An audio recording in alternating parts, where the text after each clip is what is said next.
Welcome to God is Open. I am your host, Christopher Fisher. Today on God is Open, we are interviewing Michael Carasik. He's an adjunct assistant professor of biblical Hebrew at the University of Pennsylvania. He has several books, and most notably, he's got a commentator's Bible covering various books of the Bible, such as Exodus, Leviticus, Numbers, Deuteronomy, and he also has a book coming up on Genesis. The reason we are talking to him today is he has written a very interesting paper. This paper was written in the year 2000, and it's on the limits of omniscience. And it's all about, in the Old Testament, or he's Jewish, so he just says the Bible, how God tests people throughout the Bible as a way of knowing what's in their hearts or minds, as he'd say in the paper. So, sir, can you tell us a little about yourself? Sure. I'm a Chicagoan who lives in Philadelphia now. I was a computer programmer and had always been drawn to the study of the Bible and started doing it in my spare time, and then it became my full-time because I wanted to continue learning about Bible. And at a certain stage of my life, the only way to do it was to get a PhD. So I went to Brandeis University and got a PhD in Bible and the Ancient Near East. A job that my wife got brought us to Philadelphia, and so here I am doing various kinds of teaching and writing and translating all about the Bible. And podcasting, I guess I should say. Right. You have the podcast, and, well, you first of all, you blog on The Bible Guy, and then you have a podcast, and people could search for it on iTunes or Podcast Addict, and it's called Torah Talk. That's right. Yeah, so you have some pretty interesting episodes out there. I was listening to one on the priestly garments, and, it's a lot of technical stuff that people they might skim over when first reading the Bible. So it's pretty interesting. So I try to do the technical stuff in a way that people will understand. Yeah. So I suggest everyone listening, go listen to those podcasts and keep updated with those as they come out. So this paper, you wrote a very interesting paper about the treatment of divine omniscience in the Old Testament, and that's a theme that we continually touch on in our blog. Most of my listeners are open theists. There's some Calvinists and Arminians who believe in the classical attributes of divine omniscience. But your paper, you talk about how God in the Bible tests in order to learn, and that's God's knowledge is mechanistic. That means in order to figure out what someone's thinking, God tests them.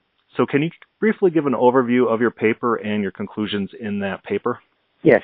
So as you say, it's a little bit of an old paper. I've reread it. I can't give you the full argument in great detail, but there are any number of places, as your listeners certainly know, where God is described as testing people in order to find out something about them.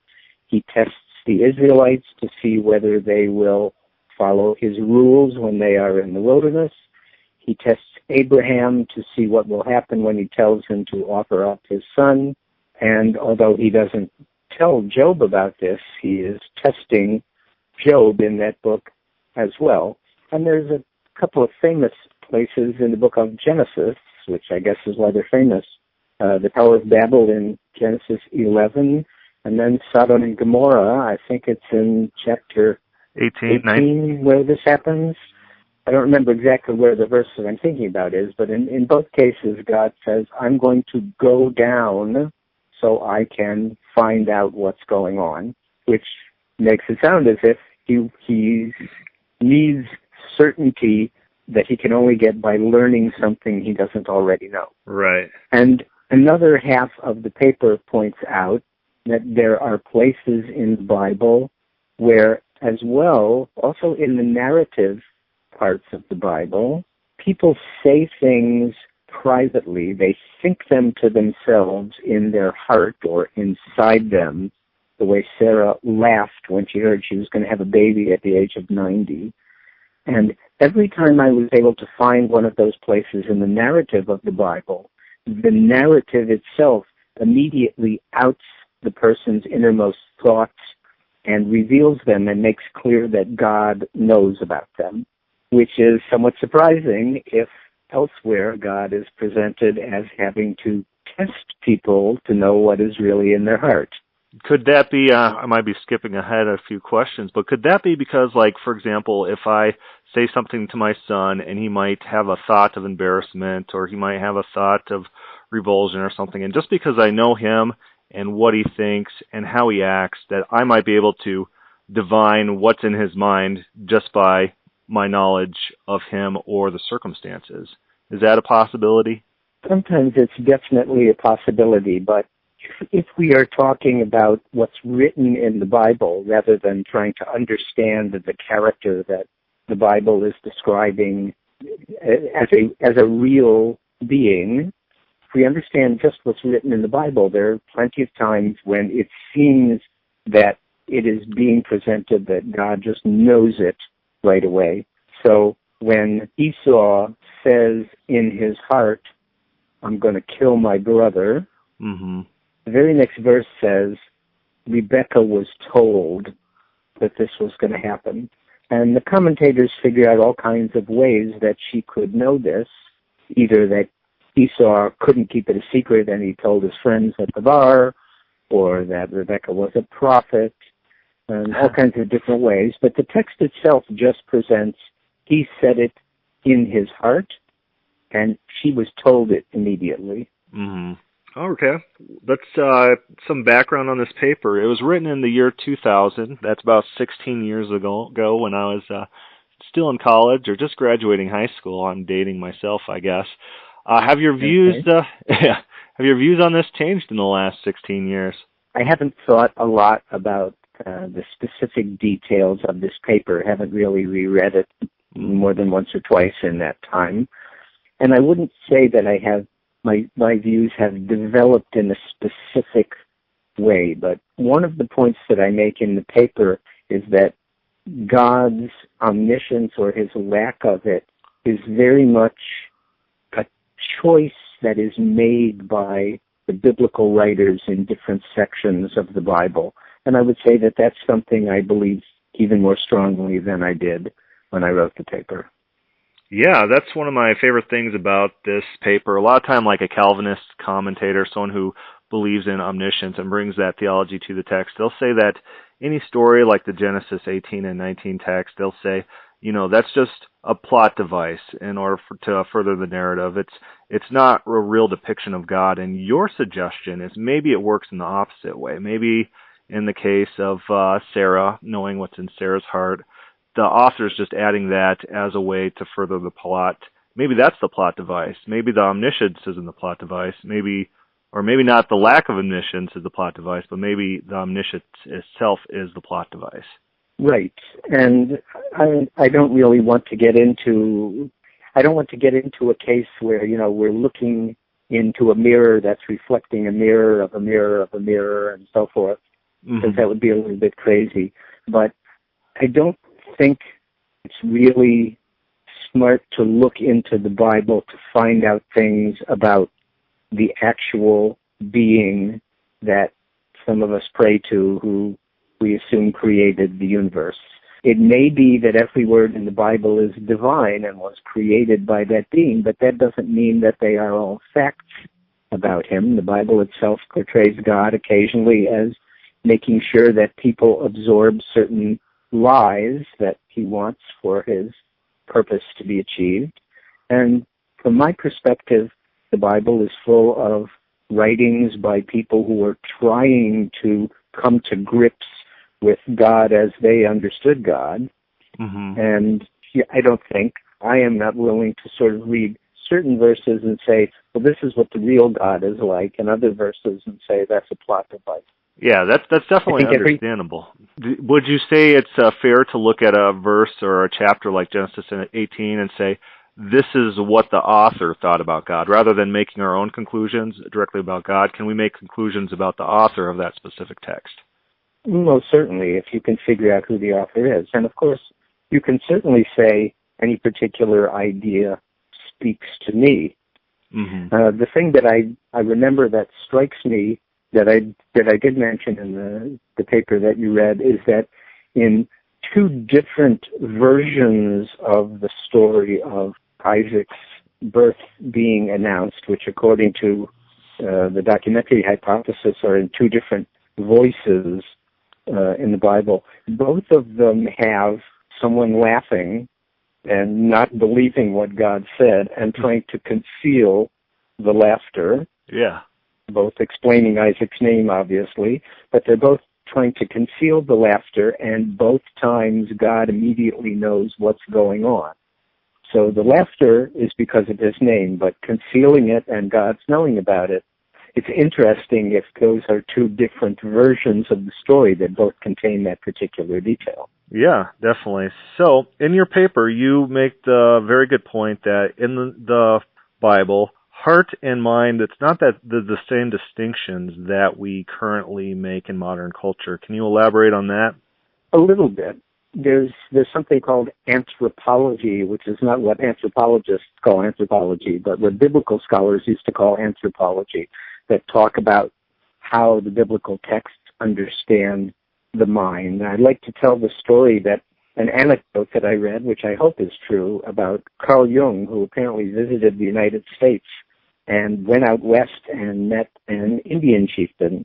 And the Indian guy said to him, "You Europeans, you white people are very strange. You think with your heads."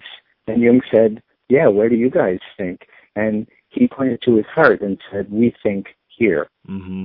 And that's definitely what is assumed in the Bible, that the heart is the seat of thought. They also talk, for reasons that I'm not enough of an anthropologist to understand, they talk about the kidneys, or in some older translations of the Bible, the reins, as being a seat of thought or emotion. But the heart is really understood to be the place where thought goes on. And whether that changes the way you think about thought, I'm not really sure. I think the fact that we have learned so much about neurology in our day is what makes the big difference, and not where in the body the thought is happening. In your paper, you state that God tests the heart like metal is refined in the fire. That's the illusion where you're smelting the ore and you get the impurities out of it. So the standard counter-argument for people who want to bring omniscience to the text is testing is more about like shaping and refining and perfecting. And God tests in order to manipulate people rather than testing to know. So is that a possibility in the mind of the ancient writers? Oh, most certainly. I mean, they use that expression. I didn't invent them. They talk very much about testing metal for purity. I would say lots and lots of the people who are biblical scholars, like me, teach courses in the Bible at the university, and that means when God tests Abraham in Genesis 22, everyone wants to know, and people in the pews, at least the Jews in the pews, and probably the Christians too, want to know, is Abraham going to pass the test or not? What grade did Abraham get? And really a test could mean, I want to find out how you will react. Which of the infinite possibilities of how you will act to this request, how you'll react to this request, are you going to do? And it's not a matter of pass, fail, or did Abraham get an 89 or a 94. Mm-hmm. So I was teaching Sunday school, and it's to second and third graders. And one girl said her favorite story was Abraham testing. And I was like, yeah, because he wanted to know what Abraham would do. And then he says, now I know, right? And another little girl, she piped up and she's like, but God already knew. So I said, well, then what's the point of the test? And she just kind of sat there dumbfounded. And then she's like, but God knew what he'd do. Well, then why did that test happen? And she just didn't know how to respond. Well, that is very much a response by people who are older and perhaps even wiser than your Sunday school students. And the commentators in the Commentators Bible, the Genesis volume will be out in 2018, God willing. The commentators in the Commentators Bible go to great lengths to explain why God does this kind of test when he already knows the answer. But it doesn't seem to me that the writer assumed that God knew the answer, and it doesn't seem to me that people in biblical times always made that same assumption that so many religious people make now. Or it needlessly complicates the narrative. And so it makes something that seems like it's pretty cut and dry into something that you have to, really do mental gymnastics to try to turn the story into something that's not present in the story. So, I agree, but if you make the assumption that this is not just a story, but a story about a God that really exists, then the God that really exists has certain characteristics, and people try to interpret the Bible in a way that fits in with the God that they find most believable, I guess. So I'll quick jump to the Exodus 32 narrative where Moses is on Mount Sinai with God, and he convinces God not to destroy Israel through a series of arguments. And then some commentators will turn around and they'll say, well, all this was for Moses' sake, because of course God knew he would never destroy Israel, but he was setting up a series of events to teach Moses something about himself. Do you see that as a legitimate understanding of like the Genesis 18 narrative, the Genesis 22 narrative, the Exodus 32 narrative? I would never say that that's not a legitimate understanding. There's lots of people who have that kind of understanding, but it doesn't satisfy me.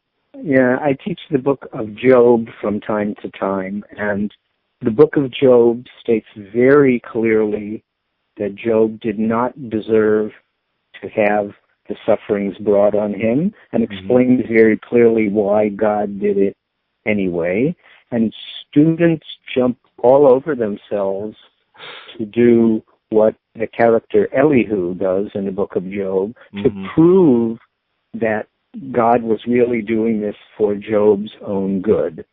Right. The book states very clearly why he was doing it, and that was not involved. So it's definitely an impulse that people have, and there may be places in the Bible where it is more justified to see that impulse, but I think it is really coming from people's beliefs in God rather than from what the Bible says. Right. Well, while you mentioned Elihu, what is your opinion of his role in the narrative? Well, in my book, The Bible's Many Voices, I try to describe the book of Job along the lines of a symphony. It's really the great Beethoven symphony of the Bible from my perspective, and that lets me fit some of the parts of the book together that don't necessarily flow as well together when you sit down and read it through, which is admittedly a very difficult book to read. Elihu is from my perspective, is the comic relief of the symphony. Okay, the third movement, where the dance movement or the scherzo, where you get to joke around a little bit and relax after the incredibly profound back and forth of the dialogues with friends, and that beautiful, quiet poem in Job 28, Where Can Wisdom Be Found, which is like the slow movement of the symphony, and it's very moving, but it's relaxing in the sense that the tension and the power and the Sturm und Drang of the beginning of the book is not there. And it gives you a little bit of relief because as soon as God enters the book, the storm is back. So that's what I think Elihu is doing. Whether the original writer of Job created Elihu, your listeners who have studied the book of Job know that that's a question for some people. I don't really have an answer for it, but that's how I understand Elihu working in the book as we have it now. Yeah, David Kleins thinks it's misplaced, actually, and it should go right before God's intervention, and that Elihu, much like you described, acts as some sort of foil character to God being introduced to the text. So I think yes, he and some other teachers of mine very strongly believe that poem, Job 28, is in the wrong place and comes at the end of the Elihu speeches. And they may be correct, but I sort of haven't worked my mind around to be able to accept that yet. All right. Well, yeah, that's actually Elihu and the book of Job. I really love it, so that's why I'm pulling us off track a little bit on this interview. Job's probably my favorite book of the Bible. It certainly will repay a lifetime of study, and neither of us will get to the end of it after just one lifetime. Oh, I definitely think so. There's quite a lot to digest in there. So let's go back to your paper real quick. You just describe God's knowledge as mechanistic. And when I say mechanistic, most people thinking about God's knowledge is it's just inherent. God just has this knowledge, and there's no way of acquiring this knowledge. And certain commentators, like Adam Clark, he posits that God knows things because God sees things. And that's a more mechanistic knowledge where you have to do something in order to gain the knowledge. And in this paper, you're really talking about this common conception that God is testing in order to know. I don't recall using this term mechanistic or Oh, I do. That's what I'm introducing. I'm sorry. So I don't think that's what God is depicted as doing in the Bible at all. That strikes me as a philosophical idea about God, which may or may not be correct, but not the way that God is described in the Bible. God is very much a person in the Bible. I don't mean a human being, but he's a being, a person with a personality. Yeah, definitely. And that's different from mechanistic. I mean, even the things that we human beings think about our perceptions being mechanistic are not true. You don't look at an apple or a table or a chair or a face and know what it is. Your brain actually has to process those pixels for you to know. And that's so transparent to us most of the time, we don't pay any attention to it. When it breaks down, you realize that that's what's going on.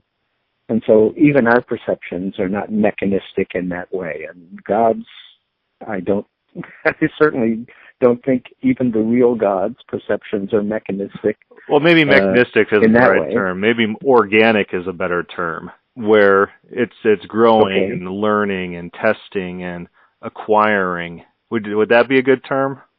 Again, I don't know what it is that you're trying to get at. If the question is, does God know everything, or does God have things to learn? It would seem to me if God knows everything, that is mechanistic in the sense that perhaps the medieval philosophers meant it, although I don't know as much as I should about them, that somehow the universe is a part of God's being in a way that he knows what's going on at every moment and every point. There's a famous expression that I've heard from Isaac Barbanel, and I don't think he coined it himself, but I don't know where it does come from. If I knew him, I would be him.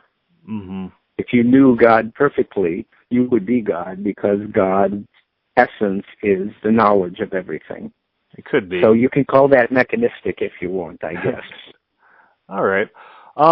So you have, I believe, some books about the development of Hebraic thoughts in Judaism. Do you see any development in the Old Testament towards more of these classical concepts, such as omniscience? Like, do the authors of Genesis, are they refined by later authors? Well, I'm a long way from being able to tell you when every text in the Bible was written and by whom. And as I say, even in Genesis, there is that place where somehow Esau's thoughts are known and the text doesn't bother to tell us how that happens. Right. I think it's a big jump from anywhere in the Bible to the ideas of God about the medieval philosophers. That's a 1,000-year gap or more. And rather than development, I would say there are different writers in the Bible who have different ideas. One of the things I wrote about in my dissertation, which eventually got published as a book, Theologies of the Mind in Biblical Israel, is that there's lots of places in the Bible where you can more or less get an idea of what people thought about the mind, the human mind, who were thinking that much about it, just the sort of unconscious assumptions that people made. But that there are writers like the Deuteronomist and the wisdom writers who created the book of Proverbs, some of them at least, who do seem to be thinking in very specific ways about the mind. So undoubtedly there are some of those people who also had very specific ideas about what God knows and doesn't, and lots of people who had fairly casual ideas that they might never think about unless you press them with the question. Mm-hmm. And in terms of development, I don't think I know that I can't trace a course of development for you about God's mind. Okay, that's fair enough. Are you familiar with the works of Philo at all? Philo you're talking about? Yeah, of Alexandria. Very little. He's a little bit too philosophical for me, but I know who you're talking about. I've read little bits of Philo, not very much at all. Oh, okay, that's fine. A lot of the stuff I read through him is kind of where I see kind of a turning point in which Judaism started focusing on more of these abstract concepts, but I'm not suggesting... It's very interesting because Philo is a guy who, from my understanding, has had a fairly serious run in Christian thought and zero impact on Jewish thought. That is really funny. There's some ancient writers who considered Philo a Christian, which I think is absolutely ludicrous. So yes, well, I think it's again, I'm very much out of my depth here, but I think the same thing that happened to him as with Josephus, where certain paragraphs were added to his writing to, from a Jewish perspective, I would say to make him kosher as a Jew, but in this case to make him whatever the equivalent would be of kosher as a Christian, which he didn't actually write. I know this happened for Josephus, and I think it may happen for Philo as well. Yeah, that definitely could be the case. So you are working on your next book is the Commentator's Bible. Can you tell us a little bit about that on Genesis? Yes.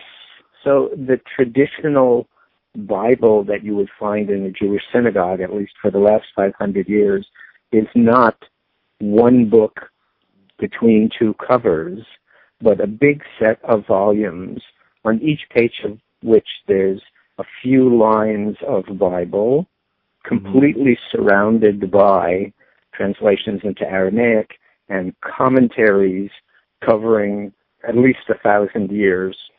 And my project, which I started on, believe it or not, on September 11th, 2001, was to turn some of those commentaries into an English language Bible.